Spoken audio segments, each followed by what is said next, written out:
ভারতে এখন একদল শয়তান বেরিয়েছে, শয়তানের চেলা, ইবলিশ শয়তান, তার চেলা বেরিয়েছে। লক্ষ্য কি? মসজিদ, মাদ্রাসা, কবরস্থান, ইসলামের পেহচান গুলোকে মুছে দেবো, ইসলামকে মুছে দেবো, ইসলামকে মিটিয়ে দেবো, মুসলমান রাখবো না। বলছে না, বলেনে?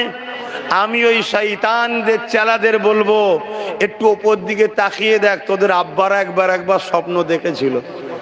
তোদের আব্বা ফেরাউন, তোদের আব্বা নমরুদ, তোদের আব্বা সাদ্দাত, তোদের আব্বা হিটলার, তোদের আব্বা চিঙ্গিস খান, তোদের আব্বা এমন করে এজিদ, তোদের আব্বা হতবাগা আকবর দিনে ইলাহি বার করেছিল কোরআনকে মুছে দেবে বলে।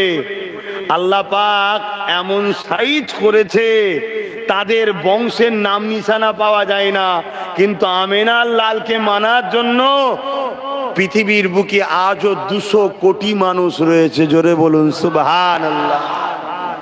এবং এটাও শুনে রেখে দাও, কিছু বছর আগে আমেরিকাতে ডব্লিউ বুশ বলে একজন শয়তান বসেছিল, জানেন তো নাকি? এই শুনছেন না? আপনারা কি বুশের লোক নাকি? তাহলে কষ্ট হচ্ছে। ডব্লিউ বুশ শয়তান নাম্বার গ্রেট 1 ছিল। সে বসেছিল, সে বসে বলেছিল আমেরিকাতে ইসলাম রাখবো না, মুসলমানদের ভিসা দেব না, ইসলামকে রাখবো না। আমার আল্লাহ মহান সৃষ্টিকর্তা তিনি কি করলেন? বুশের একটা কন্যা ছিল, তিনাকে হাফেজে কোরআন, হাফেজা বানিয়ে দিলেন। জোরে বলুন সুবহানাল্লাহ। লে তোর ঘরে এবারে ইসলাম ঢুকিয়ে দিয়েছি, আর কোরআন পড়ছে, শোন। আল্লাহ তো তিনি, কথা মাথায় ঢুকছে? আল্লাহ তো তিনি।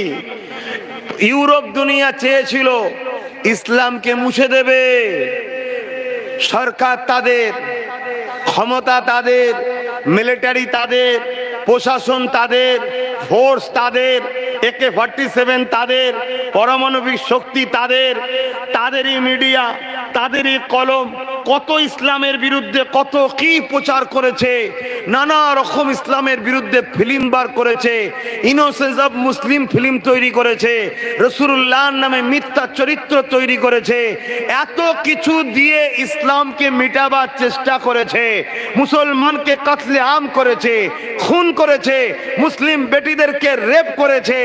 এত কিছু করার পরও আজকে সেই ইউরোপ দুনিয়া বলছে কি, আগামী 40-45-এর মধ্যে ইউরোপ দুনিয়া হবে সংখ্যা গুরু ইসলাম। জোরে বলুন সুবহানাল্লাহ, আরো জোরে বলুন।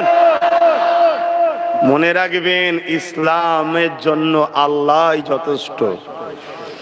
যারা মুছতে চেয়েছে তাদেরকে মুছে দিয়েছে। সৃষ্টিকর্তার পাওয়ার এত। পৃথিবীর রাজা ছিল নমরুদ, পৃথিবীর রাজা ছিল, একটা খোঁড়া মশা পাঠিয়ে তাকে সাইজ করে দিয়েছে, জানেন তো নাকি? হ্যাঁ। আব্রাহা বাদশা, বিরাট অহংকারী জালিম বাদশা ছিল, কাবা ঘরকে ভাঙতে এসেছিল, আবাবিল পাঠি পাঠিয়ে দিয়ে আল্লাহ নাম নিশানাকে মিটিয়ে দিয়েছে, জানেন তো নাকি? হ্যাঁ। এবারে রইল মুসলমান আমরা, আমাদের কি হবে? আমাদের জন্য দুটো অপশন, দুটো অপশন। নাম্বার 1 অপশন হচ্ছে, তুমি যদি মোমেন মুসলমান হও তাহলে তুমি তো শাহাদাতের বাসনা করবে, ঠিক না বেঠিক? আর যদি মুনাফিক মুসলমান হও তাহলে তুমি বাঁচার স্বপ্ন দেখবে। কথা মাথায় ঢুকছে না? ঢোকে না? আর মুনাফিককে আল্লাহ দুনিয়াতেও সাইজ করবে, আখিরাতেও করবে। মুনাফিকের মার 2 জায়গায়, প্রকাশ্য ইসলাম বিদ্বেষীদেরও মার কিন্তু 1 জায়গায়, 2 জায়গায় নয়, 1 জায়গায়। আর মুনাফিকের শাস্তি 2 জায়গাতে, জমিনও হবে, আসমানও হবে। মুমিন তো সে যে শাহাদাতের বাসনা রাখে, মুমিন তো সে যে আল্লাহর ফয়সালার উপরে রাজি থাকে, মুমিন তো সে যত কঠিন পরিস্থিতি হোক না কেন সে ভরসা আল্লাহর উপরে রাখে। আর মুনাফিক তো সে যে শুধুমাত্র বাঁচার জন্য হাজার রকম পরিকল্পনা তৈরি করবে। কথা শুনছেন না? শোনেন না? তো বাপজান আমার, যুগে যুগে ইসলামের উপরে অত্যাচার হয়েছে, কারণটা কি? এবারে কারণের দিকে আসছে। কারণটা যদি আমার নবী থেকেই শুরু করি, ওর পিছনে গেলে তো অনেক সময় লেগে যাবে। মুসা নবী, ঈসা নবী, দাউদ নবী, সুলাইমান নবী, জাকারিয়া নবী, ইসহাক নবী, ইসমাইল নবী, অনেক সময় লেগে যাবে। আমি ডাইরেক্ট পয়েন্টে আসছি। আমাদের শাহিনশাহ, আমাদের রসুল থেকে আসছি। আমাদের নবী পাক সাল্লাল্লাহু আলাইহি ওয়াসাল্লাম মক্কার জমিনে আসলেন 570 খ্রিস্টাব্দে। কেন আসলেন? পুরো পৃথিবীর মানুষ ধ্বংসের দিকে, তার মধ্যে মক্কা ছিল আরো বড় জিহালাতের দিকে। কাবাকে সেন্টার বানিয়ে পুরো পৃথিবীর মানুষ এই ওকাজের মেলা নামে কাবাতে আসতো। নারীদেরকে কিনা বেচা হতো, বাচ্চা বাচ্চা ছেলেদের ঘরে নকল খোদা রেখেছিল পাথরের তৈরি করা, তাদের সামনে বলি দিত যে আমাদের প্রভু খুশি হবে। এরকম কুসংস্কার ছিল। নারীগুলোকে জ্যান্ত পুঁতে দেওয়া হতো। কন্যা সন্তান নাকি অশুভ, মা বলে বেটি বলে বোন বলে কিছু ছিল না। যার ক্ষমতা ছিল যাকে খুশি ভোগ করত। এবং যারা তৎকালীন ক্ষমতাশালী শাসক ছিল তারা মানুষের প্রভু সেজে বসেছিল। তাহলে ক্ষমতার আসনে বসে মানুষের স্বপ্ন যাচ্ছে মানুষের প্রভু হব। কি হব? প্রভু হব। ক্ষমতাশালীরা সর্বসময় চায়, জালিম ক্ষমতাশালীরা, প্রজা যেন গরিব হয়, প্রজা যেন গরিব হয়। জনগণ যত গরিব হবে, সামান্য ভিক্ষায় জনগণকে গোলাম বানাবো। আর জনগণ গরিব হলে আমার অন্যায়ের মোকাবেলায় দাঁড়াবার ক্ষমতাও রাখতে পারবে না। আর ইসলাম কি চায়? আল্লাহর সৃষ্টিকে দাসত্ব শিকল ভেঙে দিয়ে আজাদ করে দেওয়া। জোরে বলুন সুবহানাল্লাহ। প্রত্যেকটা নবীরা এসেছেন, দুটো কাজ করেছেন। কুনতুম খায়রা উম্মাতিন উখরিজাত লিন-নাস তা'মুরুনা বিল মা'রুফ ওয়া তানহাউনা আনিল মুনকার। যে দুটো কাজ আল্লাহ আমাদেরও দিয়েছে, প্রত্যেকটা নবীরা দুটো কাজ করেছে। কি? অন্যায়কে মিটিয়ে আল্লাহর সৃষ্টিকে নিরাপদ ও শান্তি সমাজ গড়ে দিয়েছে। জোরে বলুন সুবহানাল্লাহ। তাই যুগে যুগে প্রত্যেকটা নবীদের সাথে নাম্বার 1 জালিম শাসকদের ঝগড়া হয়েছে। জালিম শাসকরা নবীদের বিরুদ্ধে লেগেছে, ইসলামের বিরুদ্ধে লেগেছে। যেমন আবু জেহেল, উতবা, সাইবা আমার নবী পাকের বিরুদ্ধে লেগে গেল। নবী যখনই বললেন নারী হত্যা বন্ধ করো, নারীদেরকে জ্যান্ত পুঁতে দেওয়া বন্ধ করো, রেপ বন্ধ করো, অত্যাচার বন্ধ করো, মায়ের জাত আল জান্নাতু তাহতা আকদামুল উম্মাহাত, নারীদের পায়ের তলাতেই জান্নাত। মা হলো নারীর জাত, মায়ের পায়ের তলায় জান্নাত। অতএব নারীদেরকে বাঁচতে দাও। আবু জেহেল দেখলো, আরে আমার চেলা চামটা গুন্ডা বাহিনীরাই তো সমাজে রেপ করে বেড়ায়। মোহাম্মদের কথা যদি লোক মেনে নেয়, তাহলে আমার গুন্ডা বাহিনী, আমার যারা আমাকে ক্ষমতায় রেখেছে, সেই সকল গুন্ডাদের গুন্ডাগিরি বন্ধ হয়ে যাবে, তাদের নারী দেহ শোষণ বন্ধ হয়ে যাবে। আমার রাসূলুল্লাহর বিরুদ্ধে আবু জেহেল লেগে গেল। আল্লাহ নবী বললেন খোদার তো মানুষকে খানা দাও। আবু জেহেল মানুষের খানাকে কেড়ে নিত। আল্লাহ নবী বললেন ইনসাফ দাও, ইনসানিয়াত করো, জুলুম বন্ধ করো, অত্যাচার বন্ধ করো, এতিমের হক দাও, বিধবার হক দাও, সমাজে মানুষকে বাঁচতে দাও, দাসত্ব প্রথা, কিনা বেচার প্রথা বন্ধ করো। আবু জেহেল দেখলো এ মোহাম্মদ রসুলকে যদি রুকা না যায়, তাহলে আমার 2 নম্বরই ধান্দা, আমার যে 2 নম্বরই সাম্রাজ্য, এটা বন্ধ হয়ে যাবে। শুনছেন? তাই আমার রাসূলুল্লাহর বিরুদ্ধে আবু জেহেল লেগে গেল। কেমন লাগলো? আমার নবী যখনই প্রচার করে কোনো জায়গায় ন্যায়ের কথা, আমি আরো একবার বলছি, মনে রাখবেন, আমরা মনে করি ইসলাম মানে দাড়ি টুপি নামাজ রোজা শুধু রয়েছে, আর কিছু নেই। না, এটা ভুল কথা। ইসলাম মানে ইনসাফের নাম, ইনসানিয়াতের নাম, মানবতার নাম, সভ্যতার নাম, অধিকারের নাম, গরিবকে খানা খাওয়াবার নাম, ক্ষুধার্ত মানুষকে সাহায্য করার নাম, অসহায়কে আশ্রয় দিবার নাম, হাত্তা খেয়ে নিজের মাতৃভূমিকে সন্ত্রাস মুক্ত করার নাম ইসলাম। জোরে বলুন সুবহানাল্লাহ। আরো জোরে বলা যাবে না সুবহানাল্লাহ? সেই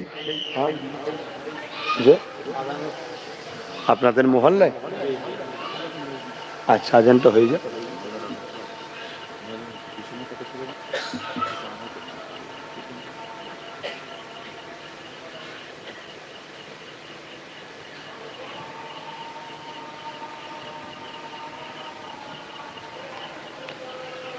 আল্লাহু আকবার, আল্লাহু আকবার।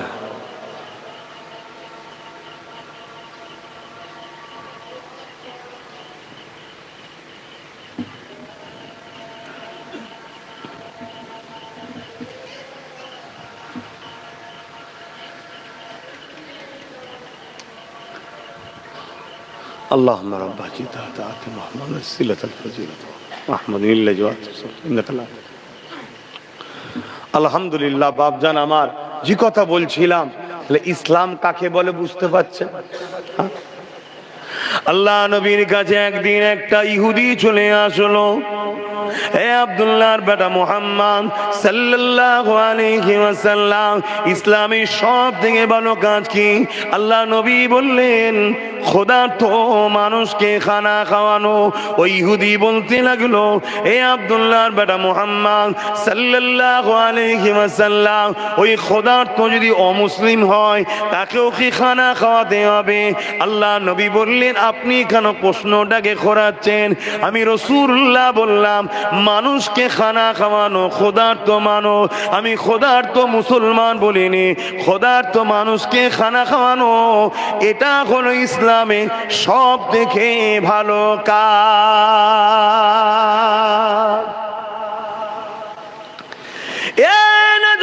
তরুণেরা, একটা হলো ব্যক্তি জীবনের কল্যাণ, আর একটা হলো সমাজ জীবনের কল্যাণ। নামাজ পড়েছি, পড়বেন, এটা হলো ব্যক্তি জীবনের কল্যাণ। কিন্তু সমাজকে যদি চোর মুক্ত করা যায়, এই সমাজের মানুষগুলো নিরাপদ থাকবে। ইসলাম বলছে চোর মুক্ত সমাজ গড়ো, এরও নাম হলো ইসলাম। নামাজ যেমন পড়ার নাম ইসলাম, সমাজকে চোর মুক্ত করা এরও নাম হলো ইসলাম। সে চোর যদি ভিআইপি চোর হয়, সে চোর যদি চাল আলু ডালো চোর হয়, সে চোর যদি গরিবের তেরপল চোর হয়, এরও বিরুদ্ধে লড়াই করে সমাজের গরিবকে ওই জালিম অত্যাচারী চোরেদের হাত থেকে বাঁচাবার নাম হলো ইসলাম। আজ ভুল হচ্ছে না? সবই ঠিক আছে, আপনি চাল আলু পেঁয়াজ তেরপলে চলে গেলেন কেন? এ চোর তো বাজারে ঘুরছে, এখন ভিআইপি গাড়িতে ঘুরছে, আগে পিছু পুলিশ পাহারা দিচ্ছে, কে যাচ্ছে? চোর যাচ্ছে। ভুল বলছি? আর আমরা মুসলমান ওই চোরেদেরকে সাপোর্ট করে বলছি মুসলমান আমরা। তা আল্লাহ মারবে না? তা আল্লাহ ডাইরেক্ট নেমে এসে মারবেন নাকি?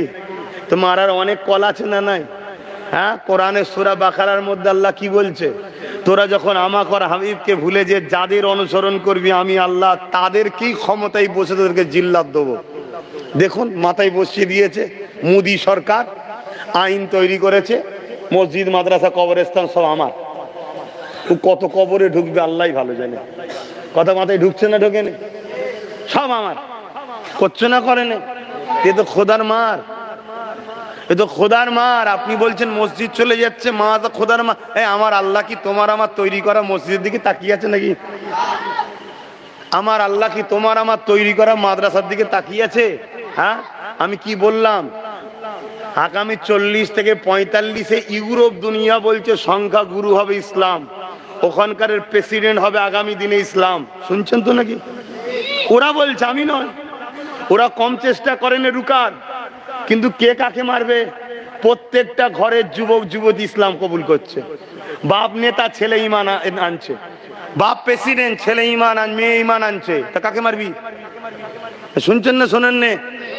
তা আমার আল্লাহ ঠিক সেম জিনিস এখানেও ঘটাবে, চিন্তার কোনো কারণ নেই। কিন্তু তুমি আমি কি জবাব দেবো সেটা ভাবো। তুমি আমি কি ভালো মুসলমান? হ্যাঁ, ওয়াজ করবো না বাদ দেবো? দুটো জিনিস, একটা হলো ওয়াজ আর একটা হলো আওয়াজ। যদি বলেন আওয়াজ, তাহলে বাপ কেসা কাহিনী বলে চলে যাচ্ছি, যা পারো করবে যাও। আর যদি বলো ওয়াজ, ওয়াজ শব্দের বাংলা কথা হলো ভালো কথার উপদেশ দেওয়া। তাহলে বাপ ইসলাম দাঁড়িয়ে আছে দুটো প্ল্যাটফর্ম, দুটো পার্টির উপরে। কুনতুম খায়রা উম্মাতিন উখরিজাত লিন-নাস তা'মুরুনা বিল মা'রুফ ওয়া তানহাউনা আনিল মুনকার।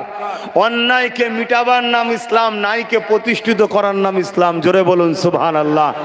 আজকে আমার দেশের বা আমার রাজ্যের 90% মুসলমান অন্যায়কে সাপোর্ট করে। তাহলে খোদার গজব আমাদের উপরে হওয়া দরকার আছে না নাই? তাই তো হচ্ছে, তাই তো হচ্ছে। কেমন গজব হচ্ছে জানেন না? এই পাশে আমডাঙ্গায় কি হলো জানেন না? জানেন না? খবর রাখেন? হ্যাঁ না একটু বলবো, ছোট্ট করে বলছি। আমডাঙ্গায় কি হলো জানেন না? আমডাঙ্গায় একটা ছেলে, বা এক কথাই বলতে পারি একটা মানবরূপী পশু। কেন? যারা সমাজে অশান্তি লাগায়, সে মুসলিম ঘরে জন্ম হোক আর যে কোনো ধর্মে জন্ম হোক, তার পরিচয় হলো সে মানবরূপী পশু। হতে পারে আমার ধর্মও জন্ম হয়েছে, কিন্তু পশু। যদি কেউ সমাজে ফিতনা লাগায়, কেন? মানুষের কাজ ফিতনা লাগানো নয়, মানুষের কাজ জুড়া। মানুষ মানুষকে জুড়বে। আমার রাস্তা, আমার বিশ্বাস, আমার ধর্ম, আমার চাহাত আমার হতেই পারে, কার কি পছন্দ তার কাছে, কিন্তু সেও মানুষ আমি মানুষ, দুজনকে জুড়ে এক বাজারে যাব, এক হাটে থাকবো, এক দেশে থাকবো, মিলেমিশে থাকবো, এটাকে বলা হয় মনুষ্যত্ব। কিন্তু আমডাঙ্গাতে একটা মানুষের ঘরেই মানবরূপী দুপায়ে পশুর জন্ম হয়েছে। সে অলরেডি জন্মসূত্রেও পশু ছিল বলে আমার মনে হচ্ছে না, কারণ মানুষের পেটে এসছে, মানুষই ছিল, কিন্তু তার ব্রেনকে একদল পশুরা ওয়াশ করছে। যেমন আবু জেহেল ওয়াশ করেছিল লোকের ব্রেনকে মুহাম্মদ রসুলের বিরুদ্ধে, তা আজও সমাজে একদল আবু জেহেল আছে। আজকে সমাজের মূর্খ অশিক্ষিত ছেলেদের ব্রেনকে ওয়াশ করছে ইসলাম ও মুসলমানের বিষয়ে।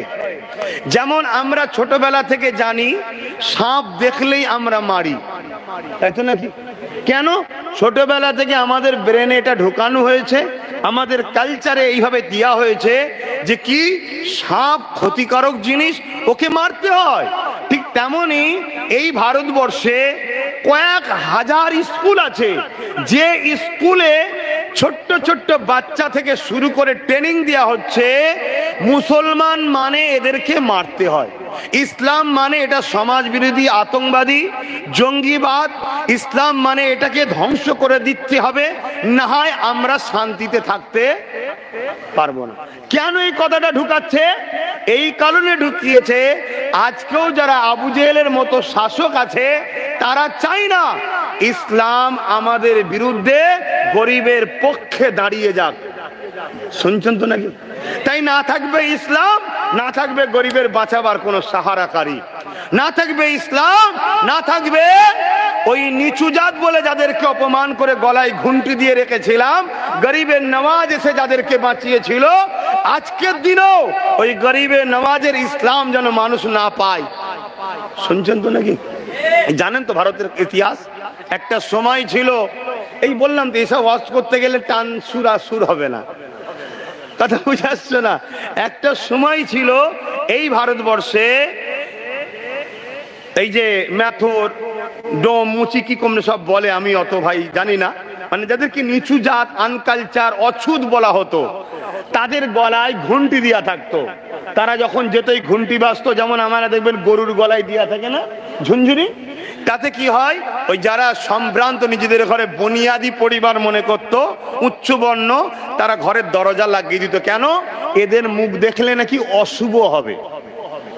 হযরতে গরিবে নওয়াজ এসে বললেন, তোমাদের এই ভ্রান্ত ধারণা হয় কি করে? তুমিও মানুষ, ও মানুষ, সৃষ্টিকর্তা তোমাকে একটা জায়গায় জন্ম দিয়েছে এক পরিবারে, একে দিয়েছে আর এক পরিবারে, কিন্তু মানুষ হিসাবে তোমরা এত অছুত উঁচু জাত নিচু জাত এগুলো করছো কেন? গরিবে নওয়াজের এই মেসেজে 90 লক্ষ মজলুম গরিবে নওয়াজের হাতে হাত দিয়ে ইসলাম কবুল করেছে। জোরে বলুন সুবহানাল্লাহ। তাহলে ইসলাম যদি থাকে, আজও যাদেরকে নিচু জাতের জন্য পিটিয়ে মেরে দেওয়া হচ্ছে, ইসলাম যদি থাকে, আজও যাদেরকে অছুত বলে ঘৃণা করা হচ্ছে, তারা যদি আগামী দিন ইসলামের মধ্যে চলে যায়, তাহলে আমাদের তো দোকান বন্ধ হয়ে যাবে, ধান্দা তো চৌপাট। শুনছেন তো নাকি? তাই ইসলামের পিছনে যুগে যুগে আবু জেহেল লেগেছে, আজকের আবু জেহেল গুলোও লেগেছে। না ইসলামের কোন একটা কাজকে বলো, যেটা মানবতার বিরুদ্ধে, যেটা সমাজের বিরুদ্ধে, যেটা মনুষ্যত্বের বিরুদ্ধে, যেটা ইনসাফের বিরুদ্ধে, যেটা ইনসানিয়াতের বিরুদ্ধে, যেটা মানুষ জাতির কল্যাণ আনেনে এমন একটা সিস্টেম বলো, তার মোকাবেলায় চলো সুপ্রিম কোর্টে যে কেস করি, সেটাকে ব্যান করো। তোমরা দেখি কত মায়ের লাল হয়েছ, কিন্তু না, এদের হাতে ক্ষমতা আমরা তুলে দিয়েছি। এরা ক্ষমতা জোর দেখিয়ে হাজার হাজার স্কুলে ট্রেনিং দিচ্ছে কি, যেভাবে সাপ দেখলে আমরা মানি, মুসলিম ইসলামের বিরুদ্ধে ঘৃণা ছড়াচ্ছে। এই ব্রেন নিয়ে ছোটবেলা থেকে বড় হচ্ছে।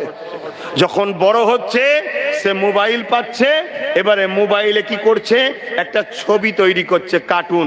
কার্টুনের গায়ে লিখছে এটা হলো মোহাম্মদ সাল্লাল্লাহু আলাইহি সাল্লাম। মোটেই ওটা আমার নবী নয়। কেন? আমার আল্লাহ তিনি জানেন একটা সময় আসবে আমার মনুষ্য জাতির মধ্যে একদল মনুষ্য জাতি হবে যারা উলাইকা বালহুম আদাল, চতুষ্পদ জন্তুর থেকেও নিকৃষ্ট হবে, যারা আমার বন্ধু পিয়ারা নবীর বিরোধী করবে।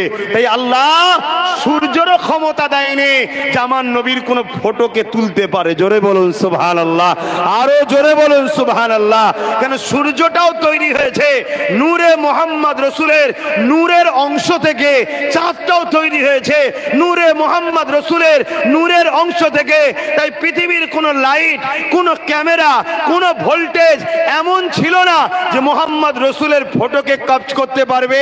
কেন? আমার আল্লাহ আমার নবীকে নূর বানিয়েছে, এত নূর যে নূর থেকে সব নূর সৃষ্টি হয়েছে। তাহলে সেই নবীর যদি ফটো থাকতো তাহলে এরা অপমান করত, আল্লাহ জানে। তাই তিনার ছবিও নয়, তিনার ছায়া পর্যন্ত পড়তো না। জোরে বলুন সুবহানাল্লাহ, আরো জোরে বলুন সুবহানাল্লাহ। কেন? ছায়া পড়লে লোক যদি ছায়াতে পা দেয়, আল্লাহ ওটাও চাইনি যে আমার বন্ধুর ছায়া থেকেও পা দিই। শুনছেন? কিন্তু আজকে কি করবে? যুগে যুগে এই সন্ত্রাস, জালিম, অত্যাচারী। আরে সন্ত্রাস তো তারা যারা ইসলামের বিরোধী করে, জানেন তো নাকি? জঙ্গিবাদ তো তারা, আতঙ্কবাদ তো তারা যারা ইসলামের বিরোধী করে। দেখলেন না গত 2 দিন না 3 দিন আগে আমার রাজ্যের পশ্চিম বাংলার বনগা সম্ভবত আশপাশে একটা গ্রামে 2টো ছেলে ইয়ার কি বলে স্টেশনের পাশে ভারতের খায়, ভারতের মাথাকে ভারতের ছেলে দাবি করে ভারতবর্ষের বুকে আমাদের দুশ্মন রাষ্ট্র পাকিস্তানের পতাকা বাঁধছিল। আরে গাদ্দার তারা যারা ইসলামের বিরোধী করে। শুনছেন তো নাকি? তার নমুনা দেখুন, এই গাদ্দারের প্রমাণ দেখুন।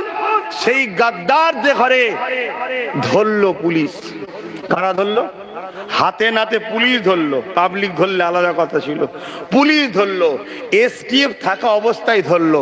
এসপি বাইট দিল যে হ্যাঁ, 2জন অমুসলিম যারা পাকিস্তান আমাদের দুশ্মন রাষ্ট্র পতাকা আমার দেশের বুকে বাঁধছে এবং আমার দেশের বিরুদ্ধে স্লোগান দিচ্ছে, পাকিস্তানের জয়গান গাইছে। এদের উদ্দেশ্য ছিল কি?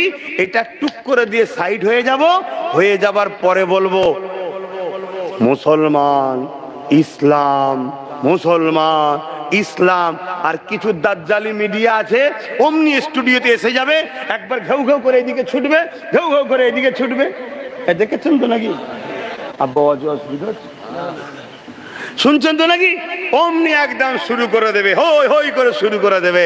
দেখো মোল্লা মোল্লা মোল্লা, ইন্ডিয়ার খায়, ইন্ডিয়ার সাথে এই করেছে, হ্যাঁ কত কি এখন না ঢিলের মতো বকবে। এটাই পরিকল্পনা ছিল। তাহলে কত বড় একটা এক তো দেশদ্রোহী কাজ, 2টো সমাজের মধ্যে মিল নষ্ট করার একটা চক্রান্ত ছিল না? ছিল না? এই রকম ছেলে যদি একটা ধরা পড়ে, তাকে আরো তথ্য তদন্ত করা, তাকে আরো জিজ্ঞাসাবাদ করা, তার কঠিনতম শাস্তি হওয়া দরকার আছে না নাই? জোরে বলুন। কিন্তু আমাদের কপাল কি, 12 ঘন্টার মধ্যে জামিন হয়ে গেল। কত ঘন্টা? 12 ঘন্টার মধ্যে জামিন হলো এবং তাকে ফুলের মালা দিয়ে আবার বরণ করে নিয়ে আসছে। তার মানে কি? এদেশে একটা বড় অংশ লোক আছে যারা আমাদের দুশ্মন দেশ পাকিস্তানের দালালি করছে, আমার দেশের গাদ্দার তারা, ঠিক না বেঠিক? জোরে বলুন ঠিক না বেঠিক? এই গাদ্দারদের চিহ্নিত করতে হবে।